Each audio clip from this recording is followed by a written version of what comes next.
తిరుమల తిరుపతి దేవస్థానం ఇటీవల దేవుడి దగ్గరికి పోయారా అని మిమ్మల్ని అడుగుతున్నా. మీరందరూ ఒకటే గుర్తుపెట్టుకోవాలి, 1924 కల్తీ గీ జరిగింది అవునా కాదా అని మిమ్మల్ని అడుగుతున్నా.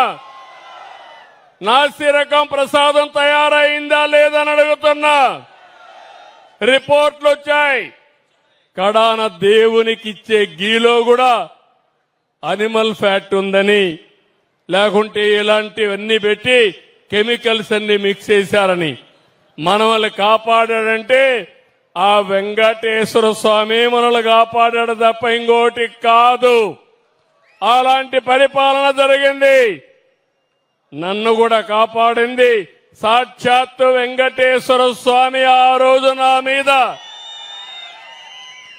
దాడి జరిగితే అలాంటి అపచారాన్ని మనం అందరం కూడా క్షమిస్తామా తమ్ముళ్ళు అని మిమ్మల్ని అడుగుతున్నా. మీరు ఫాలో అవుతున్నారా అని మిమ్మల్ని అడుగుతున్నా.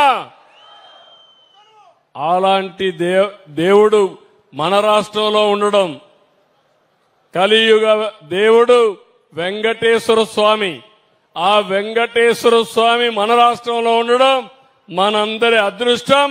ఆ దేవుడి యొక్క పవిత్రత కాపాడడం మనందరి బాధ్యత అవునా కాదా అని మిమ్మల్ని అడుగుతున్నా.